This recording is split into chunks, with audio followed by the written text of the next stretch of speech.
अस्सलाम वालेकुम। हज़रत अल्लामा ज़फ़र अहमद उस्मानी रहमतुल्लाह अलैह फरमाते हैं कि एक ज़माने में वो हज के बाद मदीना मुनव्वरा तशरीफ़ ले गए तो उन लोगों ने खाना खाने के बाद दस्तरखान को एक ढेर पर झाड़ दिया ताकि रोटी के बचे कुचे टुकड़े जानवर खा जाए। थोड़ी देर के बाद जब वो अपने कमरे से बाहर निकले तो ये देखकर हैरान रह गए कि एक खूबसूरत 9 साल का बच्चा उन टुकड़ों को चुन चुन कर खा रहा था। तो उनको निहायत सख्त अफसोस हुआ और वो बच्चे को साथ लेकर क़यामगाह में आए और उसे पेट भर के खाना खिलाया, क्योंकि वो एक ऐसी हस्ती के शहर में थे जो गरीबों का वाली और ग़ुलामों का मौला था। उनके इस बर्ताव से बच्चा बेहद मुतासिर हुआ और उन्होंने उस बच्चे से पूछा कि तुम्हारे वालिद क्या करते हैं। तो उस बच्चे ने कहा कि मैं यतीम हूँ। तो उन्होंने कहा, बेटे क्या तुम मेरे साथ हिंदुस्तान चलोगे?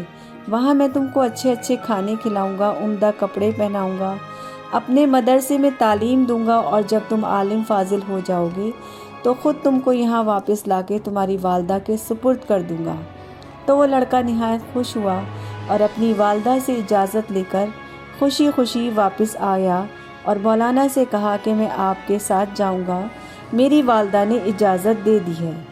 फिर वो बच्चा पूछने लगा कि आपके शहर में चने मिलते हैं?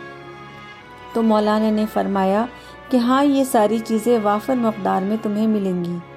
तो मौलाना का बयान है कि वो उनकी उंगली पकड़े पकड़े मस्जिद नबवी के पास आया और वहाँ आकर वो ठिठक कर रुक गया और सरकार दो आलम सल्लल्लाहु अलैहि वसल्लम के रोज़े मुबारक को उसने देखा और मस्जिद के दरवाज़े को, और पूछा कि क्या बाबा ये दरवाज़ा और रोज़ा भी वहाँ मिलेगा?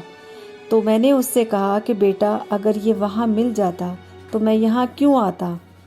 ये सुनकर लड़के के चेहरे का रंग बदल गया। उसने उनकी उंगली छोड़ दी और कहा कि बाबा तुम जाओ, मैं हरगिज़ हरगिज़ इस दरवाज़े को छोड़कर नहीं जाऊँगा। भूखा रहूँगा, प्यासा रहूँगा, इस दरवाज़े को देखकर अपनी भूख और प्यास बुझाता रहूँगा जिस तरह आज तक बुझाता रहा हूँ, लेकिन इसे छोड़कर नहीं जाऊँगा। ये कहकर वो बच्चा रोने लगा और उसके इश्क को देखकर मौलाना भी रोने लगे।